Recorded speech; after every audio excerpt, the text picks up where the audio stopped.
मित्रांनो, राज्यातील अंत्योदय अन्न योजना व प्राधान्य कुटुंब शिधापत्रिका धारकांना शिधापत्रिकेवरती अन्नधान्याचं वितरण केलं जातं। मात्र हे अन्नधान्याचं वितरण केलं जात असताना बऱ्याच साऱ्या शिधापत्रिकावरील लाभार्थ्यांचा मृत्यू झालेला आहे, त्यांची नावं कमी करण्यात आलेली नाहीत। काही ठिकाणी लाभार्थ्यांचं स्थलांतरण झालेलं आहे, परंतु ते रेशन कार्ड त्या ठिकाणी स्थलांतरण करण्यात आलेलं नाही, किंवा बऱ्याच ठिकाणी आपण जर पाहिलं तर लाभार्थ्यांची दुबार रेशन कार्ड देखील बनवण्यात आलेली आहेत। आणि अशा परिस्थितीमध्ये केंद्र शासनाच्या सूचनानुसार शिधापत्रिकेवरती असलेल्या सर्व लाभार्थ्यांची ओळख पटवणं बंधनकारक करण्यात आलेले आहे। याच्यासाठी ई-केवायसी करण्याची प्रक्रिया सुरू करण्यात आलेली आहे।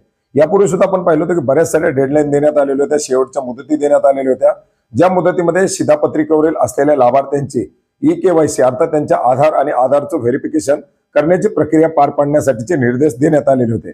मोठ्या प्रमाणात लाभार्थ्यांचं याच्या अंतर्गत व्हेरिफिकेशन झालेलं आहे, मात्र अद्याप बरेच सारे लाभार्थी हे व्हेरिफिकेशन करण्यापासून बाकी आहेत। अशा लाभार्थ्यांसाठी 28 फेब्रुवारी 2025 ही आता शेवटची मुदत देण्यात आलेली आहे। या मुदतीमध्ये लाभार्थ्यांच्या आधार आणि आधारचं व्हेरिफिकेशन हे करणं या ठिकाणी बंधनकारक करण्यात आलेले आहे। अन्यथा त्या लाभार्थ्याचं रेशन, त्या लाभार्थ्याचं अन्नधान्य वितरण हे आता बंद केलं जाणार आहे।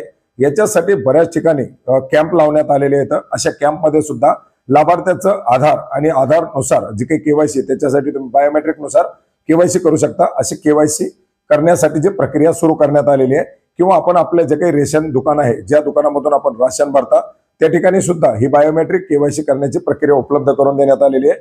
आणि अशा दोन्ही ठिकाणी ज्या ठिकाणी शक्य होईल त्या ठिकाणी आपली केवायसी करून घेण्याचं आवाहन आता पुरवठा विभागाच्या माध्यमातून करण्यात आलेलं आहे।